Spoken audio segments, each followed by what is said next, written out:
নমস্কার আমার মিষ্টি বন্ধুরা, কেমন আছো? সকাল সকাল চলে এসেছি মিষ্টি মিষ্টি জিনিস নিয়ে।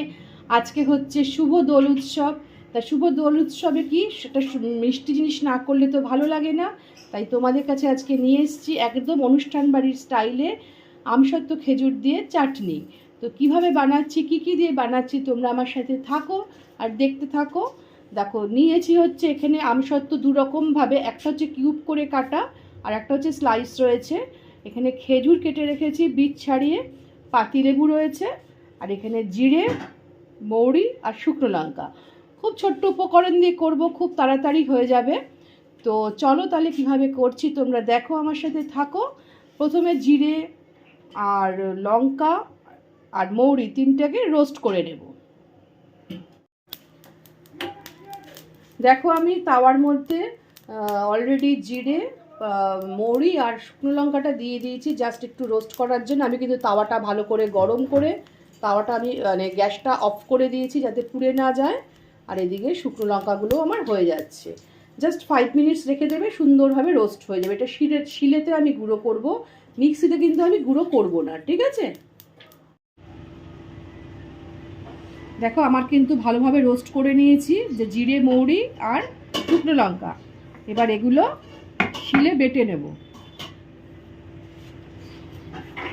এগুলো কিন্তু মিক্সিতে করলে হয়, কিন্তু শিলে বাটলে তার কিন্তু আলাদা টেস্ট হয়। দেখবে বিয়ে বাড়িতে ঠাকুররা কিন্তু হামানদিস্তাতে গুঁড়ো করে, জানবে তার কিন্তু একটা সুন্দর ফ্লেভার আসে, যেটা কিন্তু মিক্সিতে হয় না। এটা পুরো মিহি করবে না, একটু মানে আধ খিচা টাইপের রাখবে।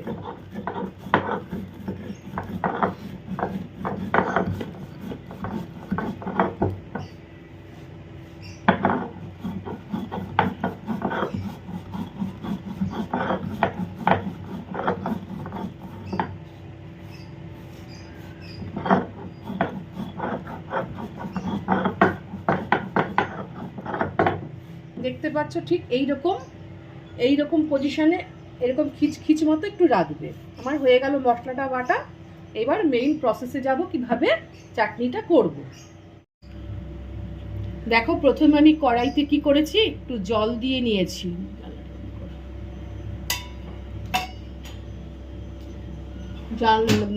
জলটা দেওয়ার পরে এটা যখন ফুটে উঠবে তখন কি করবে, এই যে স্লাইস করা যে আমসত্ত্বগুলো, এগুলোকে ধুয়ে নেবে ভালো করে, কারণ আমসত্ত্বর গায়ে কিন্তু অনেক ময়লা থাকে। তো ধুয়ে কি করবে, এর মধ্যে দিয়ে দাও। এখন আমি চিনিটা দিচ্ছি না, কারণ আমসত্ত্বর মেজারমেন্টটা দেখব যে কীরকম কতটা মিষ্টি হয়েছে, তারপরে কিন্তু আমি চিনিটা দেব। এটাকে গলতে থাকুক, না গললে কিচ্ছু বোঝা যাবে না, টকবক করে ফুটে উঠুক। তারপরে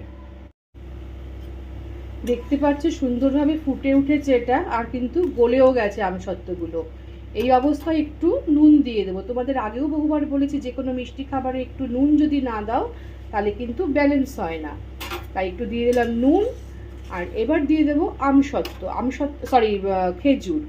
খেজুরগুলোও কিন্তু আমি খুব ভালো করে ধুয়ে নিয়েছি, কারণ এই খেজুর, আমসত্ত্ব এই জিনিসগুলোতে কিন্তু প্রচুর পরিমাণে ময়লা থাকে, যেগুলো কিন্তু শরীরের পক্ষে খুব ক্ষতিকর। ভালো করে না ধুলে পরে এটা উচিত না খাওয়া। দেখো, নিমন্ত্রণ বাড়িতে অনেক কিছু হয়, সেগুলো আমাদের মেনে নিতে হয়, কারণ হচ্ছে সেখানে অনেক জিনিস তৈরি হয়। কিন্তু ঘরে যদি কিছু করো তখন কিন্তু বি কেয়ারফুল, কারণ এগুলো একটু মেনটেন করা উচিত। এটা খানিকক্ষণ ফোটার পর মেজারমেন্ট দেখবো মিষ্টির, তা সেই অনুপাতে আমি চিনিটা দেব।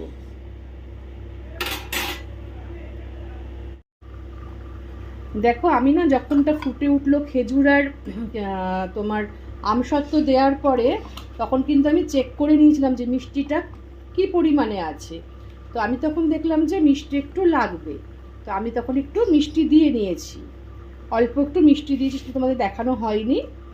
আর এইবার যেহেতু আমার প্রায় কমপ্লিটের পথে, এইবার কি করছি, এই দেখো কিউব করে রাখা আমসত্ত্বগুলো এবার দিয়ে দেবো। আগে দিলে কি হতো, এগুলো গলে যেত, তাহলে এই যে চাটনির মধ্যে যে কিউব করে থাকা এটা কিন্তু থাকতো না। যেটা নিমন্ত্রণ বাড়িতে দেখো না যে আমসত্ত্বগুলো সুন্দর থাকে, সেটা কিন্তু ওরা লাস্টে দেয় খানিকটা। তো এবার খানিকক্ষণ এটা ফুটে উঠলে তারপরে কি করছি দেখো, একদম ইজিয়েস্ট প্রসেসে এটা করলাম।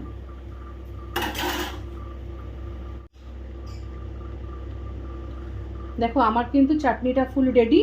এবার আমি কি করছি, ঠিক নামানোর আগে জিরে তোমার আর হচ্ছে মৌরি আর লঙ্কা, এইটা গুঁড়োটা জাস্ট ওপরে ছিটিয়ে দিলাম, দিয়ে একটু নেড়ে দেবে, নেড়ে দিয়ে জিনিসটা নামিয়ে দেবে। এখন কিন্তু পাতিলেবুর রসটা দেবে না, জিনিসটা পুরো ঠান্ডা হবে তারপরে লেবুর রসটা দেব। কারণ গরম অবস্থায় কিন্তু লেবুর রস দিলে পরে কি হয়, পুরো জিনিসটা তেতো হয়ে যাবে। তাহলে দেখলে তো চটজলদি চাটনি কিভাবে করলাম, একদম অনুষ্ঠান বাড়ির মতো। তো তোমরা এভাবে করে দেখো আর করে আমাকে জানাবে কেমন হয়েছে। আর যখন লেবুটা দেবো তখন তোমাদের কাছে আমি আবার ফিরে আসছি। বেশ অনেকক্ষণ বাদে কিন্তু তোমাদের কাছে ফিরে আসলাম, প্রায় 1.5 থেকে 2 ঘন্টা বাদে। কেন বলো তো, পুরো চাটনিটা ফুল ঠান্ডা হলো তারপরে আসলাম। এইবার এই ঠান্ডা অবস্থায় কি করবে, কারণ তোমাদের আগেই বললাম যে ঠান্ডা না হলে লেবুর রস দেবে না। তো দেখো এই যে আমি লেবুর রসটা চিপে, আমি কিন্তু হাত দিয়েই চিপে দিচ্ছি, আমি কোনো মানে ওই যেগুলো দিয়ে রস চেপে সেইগুলো কিন্তু আমি ইউজ করলাম না।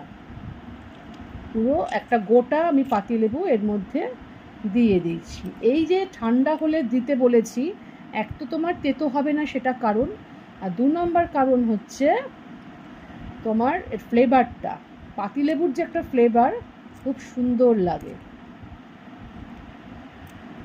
তাহলে কি হয়, এগুলো প্রচণ্ড মিষ্টি হয় তো তোমার আমসত্ত্ব খেজুর, তাহলে ওটা একটু ব্যালেন্সও হয়ে যায়। ব্যাস, এবার চামচ দিয়ে সুন্দর করে একটু নাড়িয়ে দাও, সুন্দর করে নাড়িয়ে দাও। দেখো আমার দেখেছো পুরো গোটা গোটা রয়েছে, পুরো আমসত্ত্ব খেজুর সমস্ত কিছু।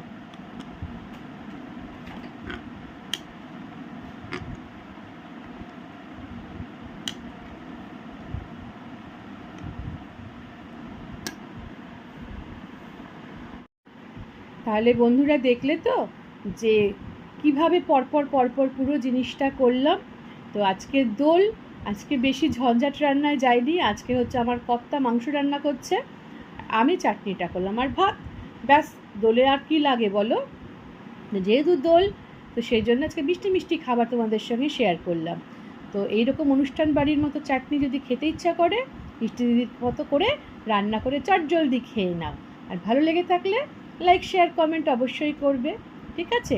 আর পাশে থাকা বেল আইকনটা আমার নতুন বন্ধুরা প্রেস করে দিও, তাহলে কি হবে, তোমরা আমার বন্ধু হয়ে যাবে, আর আমার সব রেসিপি তোমরা বা যা ভিডিও দিই না কেন তোমরা দেখতে পাবে, ঠিক আছে? তাহলে চলো আজকে তোমাদের কাছ থেকে বিদায় নিচ্ছি। তোমরা সবাই খুব ভালো থেকো, সুস্থ থেকো, সাবধানে কিন্তু রং খেলো।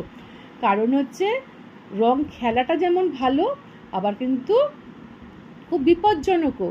কারণ হচ্ছে সবাই সমানভাবে খেলে না, চোখে মুখে ঢুকে গেলে খুবই খারাপ। তাই খুব সাবধানে থেকো। আজকে দোল, কালকে হোলি, সারা বিশ্বব্যাপী খেলা। তো সবাই আনন্দে খুব ভালোভাবে তোমরা খেলা খেলো, সুস্থ থেকো। আর তোমাদের কাছ থেকে বিদায় নিচ্ছি আজকে, টাটা।